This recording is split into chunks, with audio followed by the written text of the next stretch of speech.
نبدا على طول كده الحلقه بحاجه مهمه علشان خاطر الناس اللي هتتوجع او الناس اللي هتكتب في الكومنتات ان هي متضايقه من الحلقه وان وجعتها. زي ما انا في كومنتات كتير بشوفها كده، يا جدعان الوجع هو بدايه التعلم وهو بدايه التحسن. انت مش بتتحسن غير لما تتألم. احنا لما بنروح جيم بنروح نتفشخ حرفيا عشان خاطر عضلاتنا تتطور، واللي بيروح يفشخ نفسه اكتر هو بيتطور اكتر من اي حد تاني. يعني اللي بيروح يمسك كده دمبل اعلى من ان هو يقدر يستحمله بيتطور وبيتحسن. فالالم ده هو بشكل عام اللي بيحسنك في كل مراحل حياتك. انت حتى عشان تطلع من علاقه زي الزفت وعلاقه سلبيه انت لازم تتفشخ وتدفع ثمن غلطاتك عشان تلاقي نفسك اتحسن. فهو الالم ده هو بدايه التحسن. انا عارف ان كلامي في الفيديو ده الناس اللي هتسمعه للنهايه هو كلام هيوجع وهيخش على القلب صعب، وانا عارف ان الحلقه دي يعني فيها شويه حاجات زياده شويه لان هي محدش اتكلم فيها ومحدش طلع حكى في الموضوع ده قبل كده. خلينا نبدا الحلقه كده مثلا وانا هتكلم لك عن نفسي وهحاول على قد ما اقدر ان انا ما اوجعش بكلامي، بس هو لو وجعك لازم تتحسن. يعني خلاص ما عارف اللي هو القناه دي ما ينفعش تتوجع بس عشان اجيب لك على بلاطه يعني. فنبدا الحلقه كده بحوار يعني حصل بيني وبين صحابي، اللي هو احنا كنا متاخرين على البلاي ستيشن. يعني انا كنت متاخر على واحد صاحبي في البلاي ستيشن، وهو من الاخر كده قاعد بالعربيه تحت البيت ومستنينا ان احنا ننزل له ونروح نقعد في البلاي ستيشن سوا. كنا 3 اصحاب، واحد منهم قاعد معايا في البيت والتاني عمال يصيح علينا تحت بالعربيه، عمال يقول يلا انزلوا يلا انزلوا، عمال يرن. احنا متاخرين وانا كنت عمال بظبط في جسمي وعمال بحط اكس وعمال بظبط في نفسي والدنيا بتاعتي تمام. ومره واحده كده راح صاحبي بيقول لي انت بتظبط نفسك لمين وبتحسن نفسك لمين؟ احنا دلوقتي الليل متاخر، مش هنقابل حد، مش هنشوف بنات، مش هنشوف اي حاجه، فاحنا رايحين نقعد في البلاي ستيشن لوحدينا وبعد كده هنروح. بتظبط نفسك لمين؟ ما تنجز يا عم. فانا عندي عقليه قعدنا نحكي فيها انا وهم طول الطريق. حبيت ان الموضوع ده اتكلم عنه. انا عندي عقليه كده اللي هو ايه، اللي هو مثلا جسمك ده انت بتتعامل معاه ازاي؟ هل جسمك ده انت بتحبه؟ طب بتكرهه؟ بتظبطه؟ بتهينه؟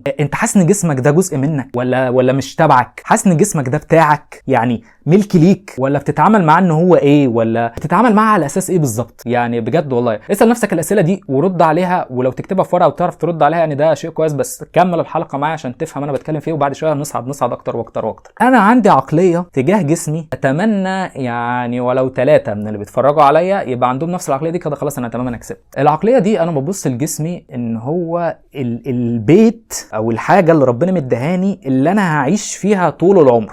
لو انا عندي بيت وربنا قال لي ان البيت ده اللي هيفضل بتاعك طول العمر وانت مش هتطلع منه، بس عندك القدره انك انت تظبطه براحتك وتحسنه براحتك وتعمل فيه اللي انت عايزه، انا البيت ده هحوله لجنه. انا البيت ده هخلي فيه اجمل حاجات في الدنيا. انا البيت ده هطلع اشتغل بره واتفشخ عشان خاطر اجيب فلوس وعشان خاطر ادخله كده حاجات جميله. والبيت ده هدخل فيه زوجه محترمه وصالحه وجميله عشان خاطر تحسن معايا البيت اكتر واكتر وتحسن من شكل البيت معايا اكتر واكتر وتبقى عقليتها من عقليتي. ده لو ربنا مديني بيت وقال لي البيت ده انت هتعيش فيه على طول ومش هينفع تغيره. اكيد مش هروح احط فيه زباله، خليك معايا للاخر. اكيد مش هاخد زباله كده من الشارع واروح احط فيه. طيب احنا ليه يا باشا مع اجسامنا بنتعامل معاها بعكس كده؟ طب ما انت جسمك ده اللي انت عايش فيه العمر كله. ده على فكره انا هعلى اكتر واكتر وفي وجع جاي، فركز معايا وخليك معايا كده خطوه بخطوه. جسمك ده اللي انت عايش فيه العمر كله. ده اللي ربنا مديهولك كده هتعيش فيه العمر كله. ليه ما تخليش ريحته حلوه وانت موجود وتتبسط؟ ليه ما تحسنوش؟ ده الجسم اللي انا هعيش فيه العمر كله. ليه جسمك بتدخل فيه زباله؟ ما هو انت لو بيتك دخلت فيه زباله ريحته هتبقى معفنه وتقرف. ليه بقى بتروح تدخل لجسمك زباله؟ تروح تشوف مثلا بلبن نزلوا منتج مش عارف تشيز بومب مش عارف بحط ايه على ايه، على كنافه بيستاشيو على بيستاشيو على شوكولاته على شوكولاته برضه. ليه بتدخلوا اجسامكم زباله؟ ما انت لما هتدخل زباله هتطلع زباله. ليه بتتعامل مع جسمك كده اللي هو انا هدخل فيه زباله فهيطلع لي حاجه حلوه؟ ما هو مش هيطلع لك حاجه حلوه، هيطلع لك زباله. جسمك لما تدخله اكل صحي ولما تظبطه هيطلع حاجات صحيه وهيبقى جسمك حلو. جسمك لما تلعب رياضه هيبقى حلو. بص لجسمك ده اللي هو ده الجسم اللي انت عايش فيه العمر كله. ده ملكك انت يا باشا، ده اللي انت عايش فيه العمر كله. ليه اغلب الرجاله يا جدعان ما بتهتمش بنظافتها الشخصيه، وخصوصا يعني الحاجات اللي من تحت الدنيا بتاعتها بتبقى خربانه، وبييجوا ساعه الجواز يبتدوا يهتموا فيلاقوا نفسهم هم اساسا مش عارفين يهتموا. فتلاقي العقليه الشباب اللي هو ايه عنده 25 سنه ابتدى يهتم بالموضوع ده. دي كارثه والله. الحقوا نفسكم يا جدعان والله. يعني انتوا بتتعاملوا ليه مع اجسامكم كده بالشكل ده؟ تعامل مع جسمك ده ان انت اللي عايش فيه العمر كله. فانا محتاج ان انا اظبطه، محتاج ان انا اروح اتطور، محتاج ان انا اروح جيم واظبط عضلاتي لو انا راجل، واظبط دنيتي اكتر واخلي دنيتي تتحسن اكتر، لان ده اللي بقابل بيه الناس. دي الحاجه كده اول حاجه بتظهر بيها للناس. ده بتاعك انت تمام. انا لسه هعلى شويه، بس هعلى خطوه بخطوه، بس اللي هو يعني الدنيا بتاعته تمام لحد دلوقتي في الفيديو. ما اظنش ان هو في وجع، بس نبتدي بقى نخش بقى في الوجع، نبتدي نخش بقى نفشخ. المشكله بقى مش في هنا خالص. وانا صغير كنت فاكر خلايا الذاكره دي موجوده في الدماغ بس. خلايا الذاكره اللي هي بتفتكر الحاجات او اللي هي بتسجل الحاجات اللي بتحصل في حياتنا موجوده في الدماغ بس. طلعت موجوده في بتخدم في الجسم كله. يعني لما بدات كده ادرس شويه في موضوع الاجسام ده اكتشفت ان خلايا الذاكره دي موجوده في الجسم كله من اوله لاخره كده. في خلايا ذاكره بتسجل كل حاجه حصلت، بتسجل كل التفاصيل حتى من وانت عيل صغير. فجسمك سجل كل مره اتضربت فيها في المدرسه ظلم، وياما اتضربنا. انا عايز اقول لك على حاجه، فكره ان انت تتضرب اصلا مفيش حاجه اسمها تتضرب ظلم وما تتضربش ظلم. انت لو كنت بتتضرب من ابوك او امك او بتتضرب من المدرسين او من اي حاجه هو يعتبر ظلم، حتى لو كانوا بيضربوك على حق. يعني حتى لو كانوا بيضربوك علشان خاطر يعلموك حاجه، فالضرب ده في حد ذاته ده اعتداء، يعني دي حاجه وحشه يعني، عارف. بس احنا في مجتمعنا العربي فاهم اللي هو بيت انا بضربه لمصلحته. نسمع مصطلحات غريبه كده زي فاهم اللي هو ايه. انا لما كبرت اكتشفت ان الحاجات دي غريبه. عارف يعني ايه مثلا لما بضرب حد لمصلحته؟ عامله بالظبط كده زي انا بغتصب البيت دي عشان مصلحتها.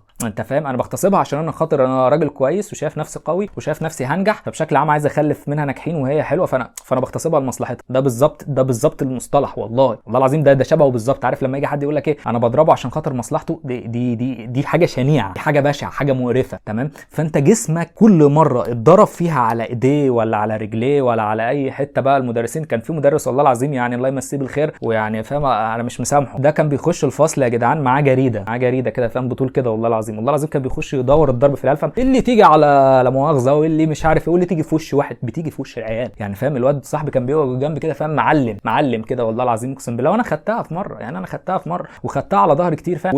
وللاسف احنا كنا عاملين ايه، احنا كنا طالعين من الفسحه واطفال عندها كبت، اطفال رايحه مدرسه مش عارفه بتدرس ايه، مش عارفه بتدرس ليه، مش عارفه ايه دنيتها، نفسها اليوم ده الخرا اللي هي فيه عدي، بتكون قاعده كده زي ما تكون فاهم والله العظيم كلنا كده مبرشمين رباني، كلنا قاعدين في الحصه كده فاهم مبرشمين، محدش مركز الراجل ده اساسا بيحكي فين فاهم اللي هو انجز وحكي وخلص، ويا رب بس ما يشاورش عليا ولا يقول لي انا كنت بقول ايه، بس انا كده انا قاعد معاه بتري فاهم اللي هو كده اساسا مدرس قاصر. يعني مدرس اساسا ايه ما عندوش عقليه ان هو يعني يعلم، يعني فاهم يعني هو ما عندوش حته ان هو مثلا ايه يعرف يشدك ولا يعرف يقول لك المعلومه، هو نفسه اساسا مش فاهم الكتاب يعني فاهم، هو بيخش يكتب على السبوره كل حاجه خربانه. فانت طالعين من الفسحه هو عايز ينظم الدنيا بسرعه فاهم، فانا اعمل ايه بقى اضرب بقى اللي قدامي عشان الاقيهم كلهم متصفوا كده زي البهايم، قعدوا كلنا لابسين نفس اللبس كلنا شبه بعض، فجسمك سجل كل مره اتضربت فيها سواء من اهلك. فالمطالب ان انت لما جسمك بيسجل حاجات زي دي ان انت تطلعها. يعني اقول لك على حاجه، البنات مثلا لما كانت مثلا وهي صغيره تبقى فرحانه بشكل ظهرها ولابسه فستان جديد، فتروح توري مامتها مثلا ظهرها وتقول لها انا ظهري حلو، تروح امها تفضل تقول لها على فكره ده يا بنتي جسمك عار، يا بنتي انت لازم تغطي الحاجات دي، عيب، امال لما تكبري هتعملي ايه؟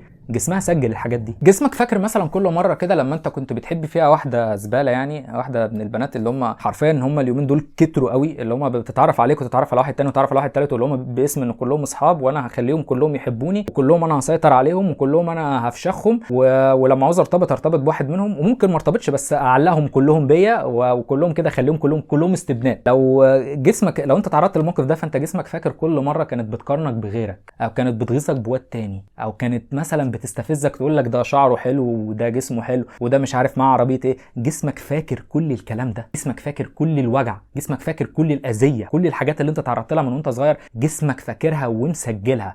وجسمك لو انت ما طلعتش الحاجات دي بره جسمك اصدق منك انه يطلعها. يعني ايه؟ يعني جسمك هيعبر عنها سواء انت رضيت او لا. انت كان لازم اول لما تتعرض للمواقف دي كلها تقعد مع نفسك وتبتدي تعبر وتبتدي تحكي، تبتدي تشوف واحد صاحبك قريب منك تقول له والله انا حصل معايا 1 2 3 10، وصاحبك ده يوجهك صح، مش اللي هو يخليك تندب والدنيا تخرب اكتر فانت رايح له بمشكله تلاقي نفسك ايه المشاكل زادت. يعني فاهم انا اصحابي بسم الله ما شاء الله كده كلهم جامدين فاهم، اللي هو انا عندي مشكله معينه الثاني هيقول لي عنده مشكله، الثالث هيبقى عنده مشكله اكبر، فاحنا الثلاثه كده قاعدين في القعده فاهم، يلا قاعدين كده فاهم زي الماني واصلي فاهم، الماني واصلي كده وقاعدين وماسكين السنه فاهم اللي هو يا لهوي الدنيا خربانه خلاص والله العظيم دي الدنيا بتاعتنا باظت بجد. فاللي هو ايه يعني كان لازم وقتها نتعلم ازاي نخرج المشاعر دي. طب اجسامنا ما بتخرجش المشاعر دي، طب ايه اللي بيحصل؟ بتفضل تتسجل، ولما تتسجل في الجسم وتتسجل في كل حته ده تطلع عليك بقى لما تكبر، تبتدي بقى تلاقي نفسك جالك قولون عصبي، تلاقي نفسك شعرك بيقع، تلاقي نفسك جسمك يعني فاهم اللي هو ايه هرمونات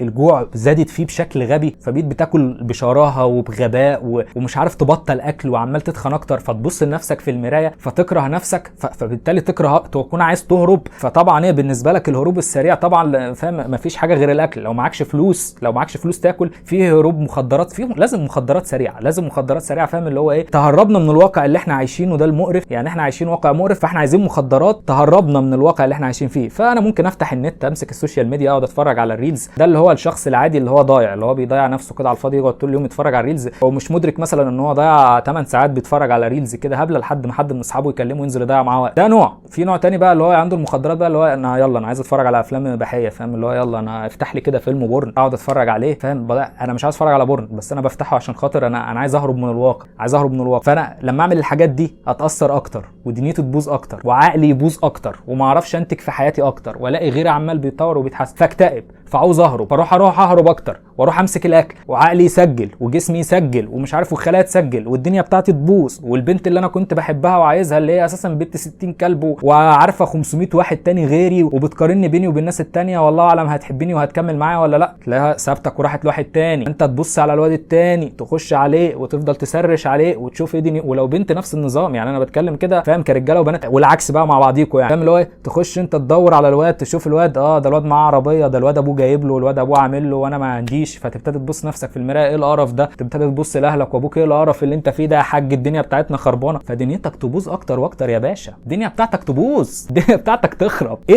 العمل كشيء مبدئي، بس احنا هنعمل سلسله حلقات كتير بنتكلم فيها على النقطه دي، بس انا اقدر اقول لك كده على كام حاجه مبدئيه يا باشا. اول حاجه، انت فكره ان انت بتبص لاعضائك التناسليه كذكر، يعني انا هتعمل ان الحته دي معلش كده رجاله، فيعني لو في بنات حابه تتفرج قشطه من باب المعلومات، يعني فاهم اللي هو مش هقول لك اقفلي الفيديو، لا كملي عادي، بس بشكل عام كرجاله عندها الاعضاء التناسليه، انتوا اغلبنا ما بيهتمش بالحته دي مش دي المشكله ان انت لما بتبص لنفسك وانت شايف المنطقه دي عندك وحشه، وشعر جسمك كله وحش، وجسمك بيطلع ريحه وحشه، وبتقلع الشراب بتلاقيه ريحه وحشه، وبتشمه بتلاقيه ريحه وحشه، يا باشا كل ده جسمك بيسجله، كل ده انت بتبص لنفسك بكره، فبعد كده هتلاقي نفسك رايح لبيت زباله مصاحبها، مطلعه ميتين اهلك، فاشخاك، ماسكاك غسيل ومكوى، مطلعه ميتينك وعماله تخونك، وانت شايفها بتخونك، وشايفها مع ناس تانية، وشايفها بتقارنك برجاله تانية، وشايفها بتفشخك، ومش قادر تبعد عنها. ليه؟ لانك انت كاره نفسك اصلا، انت مش مدرك ان انت كاره نفسك يا باشا. ده من الحاجات البسيطه،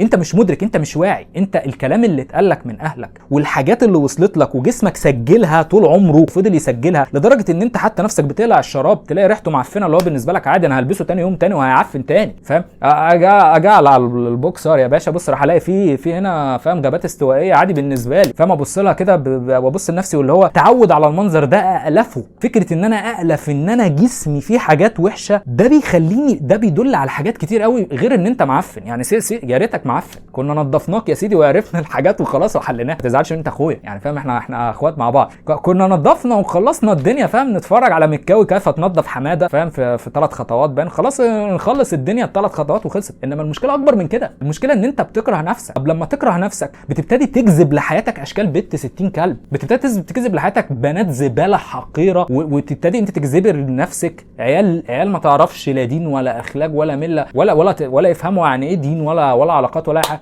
وبص تعمل علشانهم كل حاجه. تلاقي نفسك دخلت العلاقه من دي، اديتها حب ومجهود، ويا عيني يا غلبان شغال انت ب 2000 جنيه ونص في الشهر، تروح تصرف عليها بيهم كلهم هدايا، في الاخر ما تقدركش، وتروح لواحد تاني ما بيعملهاش اي حاجه، تروح لواحد تاني حتى بيهنها، بيطلع ميتينها يا باشا، بيفشخها، فاهم. ونفس النظام البنت، فاهم، اللي هو مهما تعمل عشان خاطره في الاخر وتضحي بنفسها وبمستقبلها وتبعت له صور والدنيا بتاع، في الاخر سابها وراح لواحده تانيه. بتكره نفسك. انا بقول لك دي مشكله، ان انت تبص لنفسك وتألف المنظر، دي مشكله. ابتدي من دلوقتي كده نظف نفسك، ابتدي من دلوقتي على طول انزل جيم، صدقني الجيم هو اول خطوه كده، فاهم اللي هو ابدا منين؟ ابدا من الجيم، ابتدي اكتب كده على النت اتدرب ايه، اعمل ايه، اكل ايه اللي ممكن اكله في البيت، لو انا بشتغل مثلا ايه اللي ممكن اوفره بفلوسي اعرف اجيب بروتين فاظبط جسمي، فابتدي احسن من نفسي. اشرب ميه كتير، ابتدي على طول بجسمك. او احنا هنتكلم في الحلقات الجايه عن نعمل ايه علشان نوصل افضل حاجه، واحنا في الرحله دي مع بعض.